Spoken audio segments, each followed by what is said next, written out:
Assalamualaikum warahmatullahi wabarakatuh. Hai adik-adik yang luar biasa, kembali lagi di channel ini. Perkenalkan, saya Amrina Rosada. Saya adalah mahasiswa semester 5 dari program studi pendidikan guru Madrasah Ibtidaiyah pada Institut Agama Islam Darussalam Martapura dengan NPM 2160169. Hari ini saya akan mengajak adik-adik untuk menjelajahi dunia pengetahuan yang luar biasa dengan topik yang menarik. Tapi sebelum itu, jangan lupa untuk klik tombol like, subscribe, dan tekan lonceng notifikasi agar adik-adik tidak tertinggal dengan informasi terbaru. Oke, kita mulai saja pembelajaran kita kali ini. Hari ini kita akan belajar tentang tayamum dengan tema bersuci itu mudah. Adik-adik yang berada di kelas 3, pasti kalian belajar tentang tayamum kan? Karena ini adalah salah satu materi yang diajarkan untuk siswa-siswi kelas 3 pada buku pelajaran fikih Madrasah Ibtidaiyah kurikulum 2013 dengan pembelajaran saintifik. Sekarang adik-adik perhatikan ya. Pertama-tama kita akan membahas tentang pengertian dan sebab diperbolehkannya tayamum. Apa itu tayamum? Apakah sebelumnya kalian pernah mendengar tayamum? Nah, jadi tayamum adalah mengusapkan tanah atau debu yang suci ke muka dan kedua tangan sampai siku dengan beberapa syarat. Tayamum adalah pengganti wudhu atau mandi sebagai rukhsah, yaitu keringanan untuk orang yang berhalangan menggunakan air karena beberapa sebab. Apa-apa saja sebabnya? Yang pertama, A. Karena sakit. Nah, misalnya kalau memakai air, sakitnya itu bisa bertambah atau lambat sembuhnya. Kemudian B. Karena dalam perjalanan.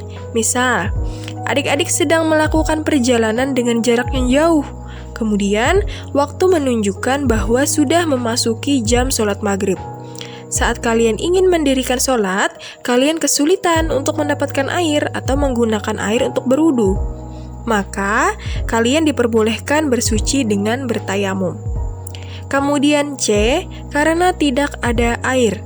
Nah, jika air tidak tersedia atau sangat sulit diakses, seperti dalam keadaan darurat, misalnya kemarau panjang, maka tayamum bisa dijadikan sebagai alternatif dalam bersuci.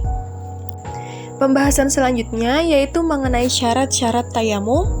A. Masuk waktu sholat. Nah, jadi adik-adik, tayamum itu hanya diperbolehkan dilakukan ketika sudah memasuki waktu sholat atau azan telah dikumandangkan. Nah, jika tayamum dilakukan sebelum masuknya waktu sholat, maka tayamum itu tidak sah. Kemudian, tidak ada air. Nah, tayamum boleh dilakukan ketika tidak ada air yang bisa digunakan untuk wudhu atau mandi. Ini dapat terjadi dalam situasi misalnya daerah yang kering atau darurat di mana air itu tidak tersedia. Kemudian, sudah berusaha mencari air tetapi tidak ditemukan. Nah, sebelum melakukan tayamum, itu diharapkan untuk berusaha mencari air terlebih dahulu. Jika usaha tersebut tidak membuahkan hasil atau tidak menemukan air, barulah tayamum dapat dilakukan sebagai langkah terakhir. Lalu, tanah atau debu suci atau bersih. Nah, untuk melakukan tayamum, seseorang itu harus bersentuhan dengan tanah atau debu yang bersih dan suci.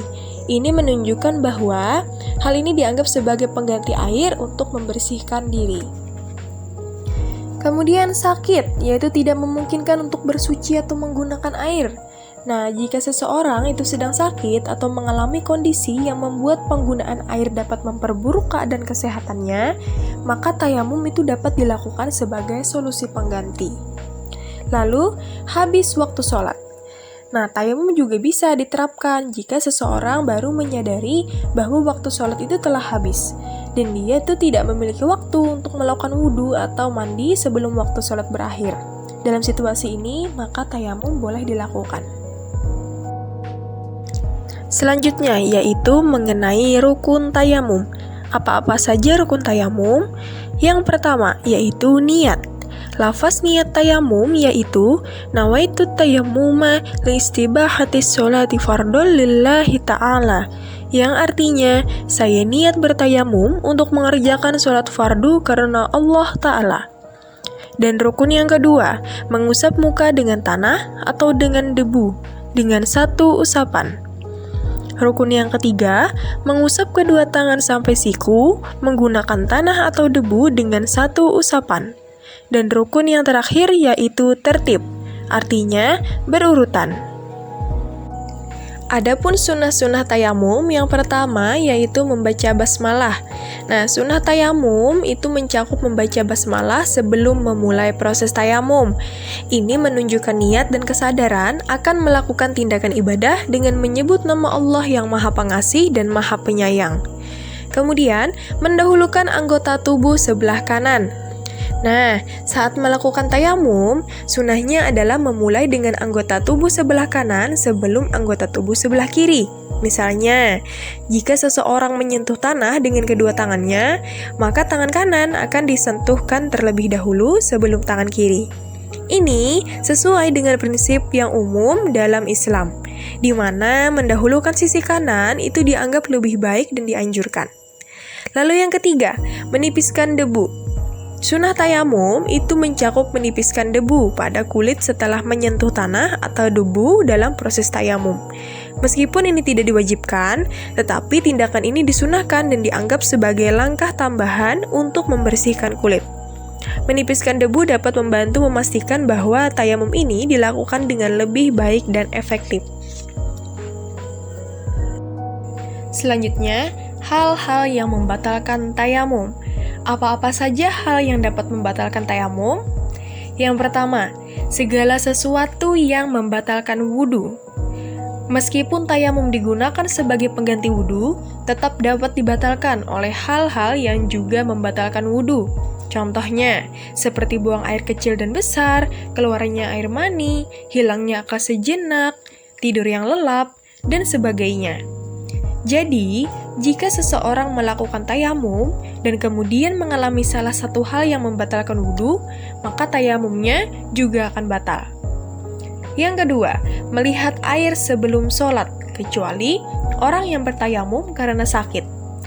Hal ini menekankan bahwa orang yang melakukan tayamum karena sakit dikecualikan dari aturan ini, mengingat kondisi kesehatan mereka mungkin mencegah mereka menggunakan air.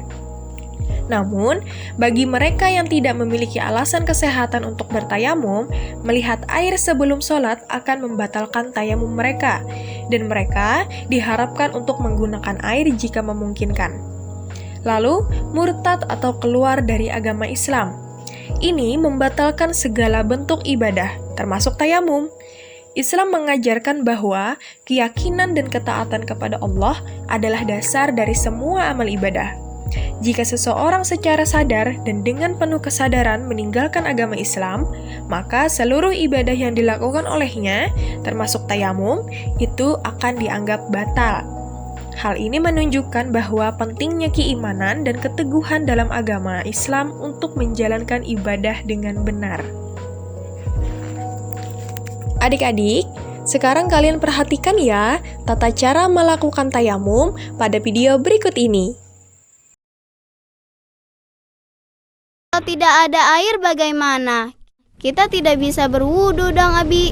Kalau tidak ada air, kita bisa mengganti wudhu dengan tayamum, Aisyah, yaitu bersuci dengan menggunakan tanah atau debu yang suci. Ih, Ahmad gak mau kalau berkumur-kumur dengan debu. Tidak harus seperti itu, Ahmad. Tayamum lebih sederhana dari berwudhu. Tata cara bertayamum.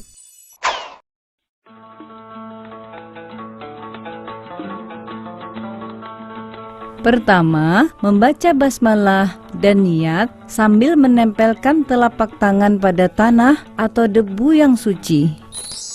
Bismillahirrohmanirrohim. Nawaitu tayamuma listibatis sholati fardolillahi ta'ala. Kedua, mengusap wajah hingga rata.